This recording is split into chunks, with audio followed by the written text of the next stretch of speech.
Creativity presents the animated poem The Ball Poem, composed by John Berryman from the textbook First Flight, Class 10 CBSE NCERT. Hello friends! Today we will learn a beautiful English poem called The Ball Poem in very easy words. This poem is written by the famous poet John Berryman. It looks simple but has a great lesson. It is about a little boy who is playing happily but suddenly loses his favorite red ball. Keep looking at the poem on your right screen so you can read every single line with me. Let us begin our reading first. Listen carefully to the poetic rhythm and feelings. What is the boy now who has lost his ball?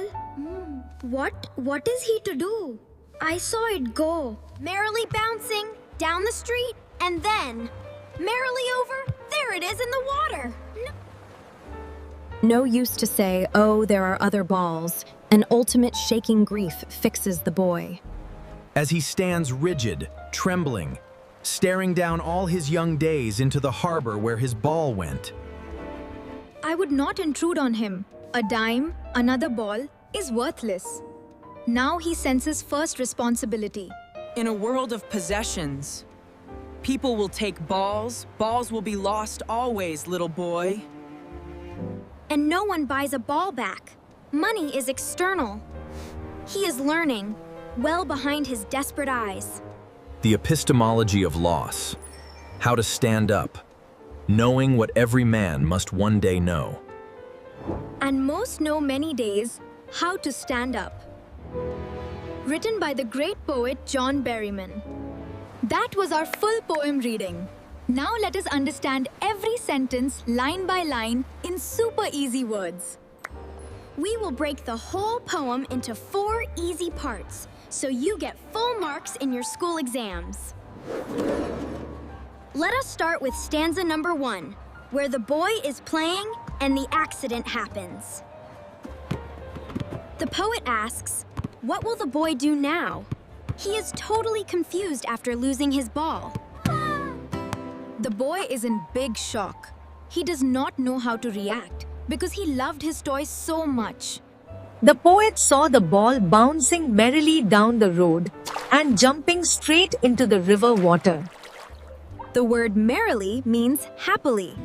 The ball was bouncing happily, but suddenly it fell into the deep water. The boy's emotion here is shock and helplessness. He cannot jump into the water to save it. The poet says it is completely useless to tell the boy, do not cry, you can buy another ball. Why is it useless? Because a new ball from the market cannot bring back his old childhood feelings. He feels an ultimate shaking grief. This means a very big sadness that completely freezes his body. Word meaning. Shaking grief means deep sadness, and rigid means standing stiff like a statue without moving.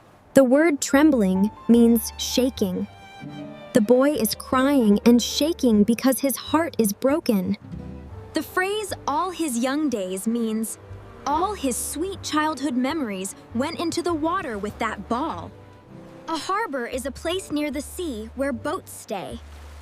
The ball sank right there in the deep water. The poet says, I will not intrude on him.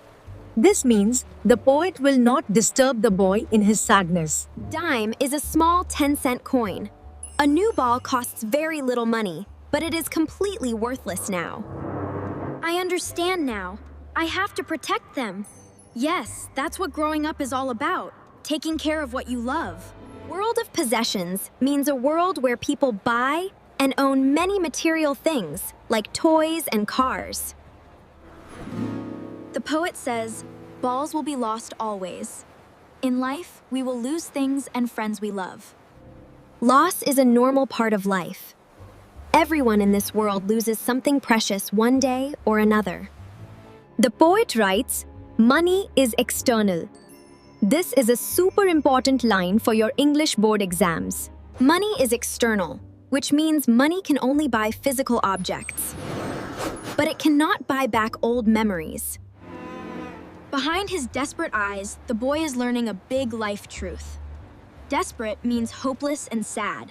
He is learning the epistemology of loss. Let us learn this big word in simple English. Epistemology means the nature of knowledge. So it means understanding what it really feels like to lose something. The boy is learning how to stand up, which means how to become strong and move forward after sadness. The boy is learning how to stand up, which means how to become strong and move forward after sadness. Every human being must learn this lesson one day. Life goes on, and we must stay strong. The boy has now grown mentally stronger. He is no longer just a crying child. He is growing up. Wasn't that explanation so simple and clear? Now let us quickly review the boy's emotions. The boy felt 3 big emotions. First, total shock. Second, deep shaking grief. And third, Remember these 3 emotion stages for your exam answers to score full marks in character questions. Now let us look at the poetic devices used in this poem. I will tell you the meaning of each device first. First is anaphora. Anaphora means repeating the exact same starting word in 2 or more lines together. look here, what, and merrily bouncing, merrily over. Both start with identical words. Second is alliteration. Yeah, alliteration means the starting sound of close words is repeated again and again, like big big blueberries. Like in buys a ball back, the B sound repeats. And in what, the W sound repeats. Third is symbolism. Symbolism means using an ordinary physical object to represent a much bigger life meaning. In this poem, the ball is not just a toy. It symbolizes the boy's innocent, sweet childhood days. Fourth is enjambment. Enjambment is when a sentence continues to the next line without any comma or stop. See here, staring down all his young days into the harbor where his ball went. 3 lines, 0 punctuation. Lastly, free verse. Free verse means poetry that has no rhyming words at the end of the lines. So we learned anaphora, alliteration, symbolism, enjambment, and free verse. Take a quick screenshot now. Thanks for watching this video. For such educational poetic videos, like, share and comment on this video and subscribe to Sumraf Creativity.